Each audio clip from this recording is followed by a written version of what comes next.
হে যুবক ভাইয়েরা, আল্লাহকে ভয় করুন। ওই ভয়াবহ দিবসের কথা স্মরণ করুন, যেদিন আপনার জীবনের সব সুখ ও আনন্দ বিলাসকে ধূলিসাৎ করে দেবে। সেই দিনের কথা স্মরণ করুন, যেদিন আপনি হবে নির্জন কবরের একা বাসিন্দা। সেদিনের কথা স্মরণ করুন, যেদিন আপনার সন্তান সন্ততি, স্ত্রী, পরিবার, আত্মীয় স্বজন, পাড়া প্রতিবেশী, ধন সম্পদ, বন্ধু বান্ধব সব কিছু থেকে আপনি বিচ্ছিন্ন হয়ে যাবেন।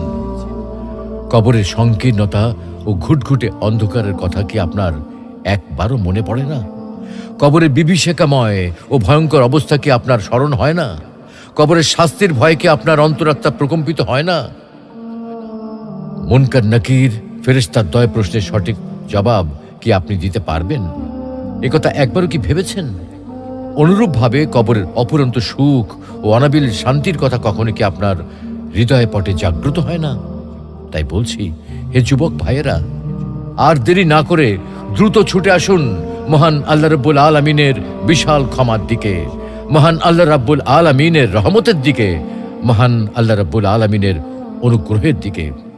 মহান আল্লাহ রাব্বুল আলামিন আপনাদেরকে বলছেন, তবু কি তারা আল্লাহর কাছে তওবা করবে না এবং তার কাছে মাপ চাইবে না?